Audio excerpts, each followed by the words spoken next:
Hai Koms, kenalin nama aku Francisca Stella Charity. Kalian bisa panggil aku Ea ya.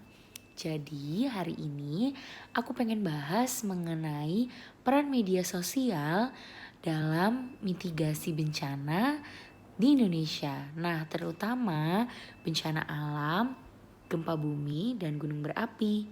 Jadi temenin aku yuk ngebahas soal ini. Sebelumnya aku mau siap-siap dulu ya. Nah, kalau kayak gini kan enak ngejelasinnya. Oke, jadi pertama-tama teman-teman tahu nggak sih kalau Indonesia itu masuk ke dalam lingkaran cincin berapi? Lingkaran cincin berapi apaan sih tuh?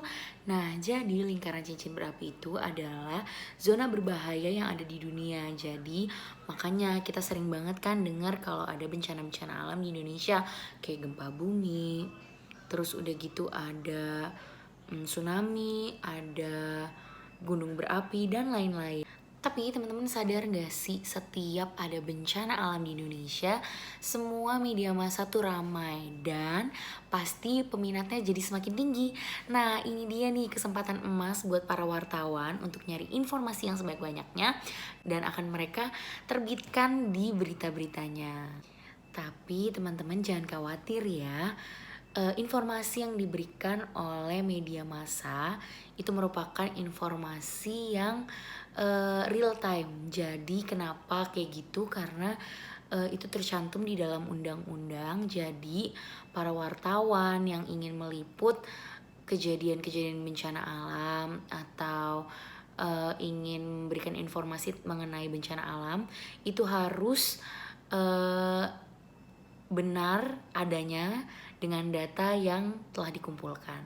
Atau kalau dalam bahasa praktisnya, berita mengenai bencana alam itu tujuannya adalah untuk mempersiapkan nih kesigapan para masyarakat yang terdampak dari bencana alam tersebut. Serta di dalam berita tersebut juga banyaknya kalimat-kalimat positif sehingga menambah semangat, menambah positivisme dari para masyarakat yang akan membaca dan mendengarkan berita di media massa tersebut.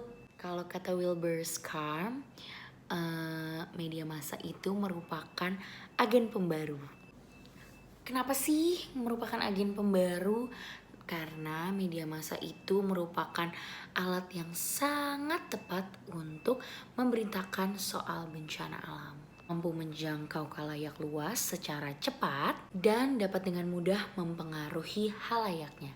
Tapi kalau dalam konteks bencana alam, yang pertama kita bisa langsung lihat tempat kejadian bencana alam itu, gimana kondisi orang-orangnya, gimana sekitarnya.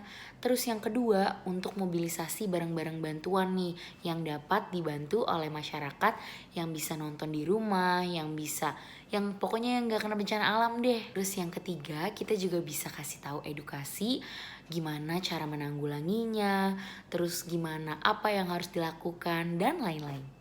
Karena adanya edukasi, jadi kita juga bisa memberitahu ke seluruh masyarakat apa aja yang harus ditangani, apa aja yang dapat mencegah terjadinya kejadian-kejadian yang tidak kita inginkan. Itu dia tuh yang bisa disebut mitigasi bencana. Tapi media massa punya dua peran loh dalam mitigasi bencana. Apa ya? Ini dia nih. 1.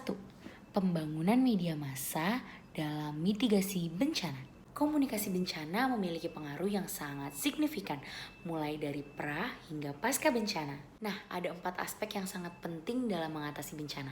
Yang pertama, komunikasi, informasi, lalu ada kerjasama dan koordinasi. Kalau 4 aspek itu terkumpul dalam satu kelompok dan masyarakat, pasti bencana alam itu dapat ditangani dengan baik. Lanjut, yang kedua ada media massa sebagai saluran komunikasi. Di media massa itu bisa dikatakan sebagai medium atau media dari bencana alam tersebut dan menjadi alat sebagai pengaruh pola pikir masyarakat. Contohnya kayak waktu itu di Bantul tahun 2006 ada gempa bumi dan masyarakat sekitar memantau menggunakan radio. Jadi media massa itu penting banget.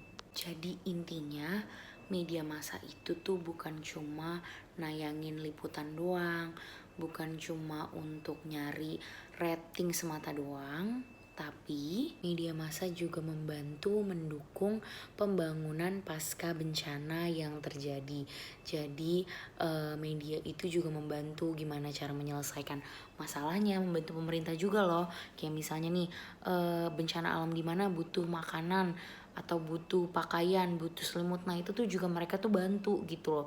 Jadi bukan cuma rating semata. Tapi kegiatan itu tidak akan terlaksana tanpa kebaikan dari tangan-tangan masyarakat yang mau membantu korban-korban bencana alam. Jadi media massa itu bukan cuma media yang memikirkan uang dan rating, tapi juga memikirkan kesejahteraan masyarakat yang terkena bencana alam.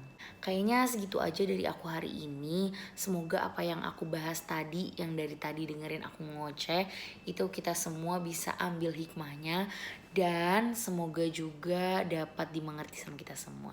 Thank you so much. Bye.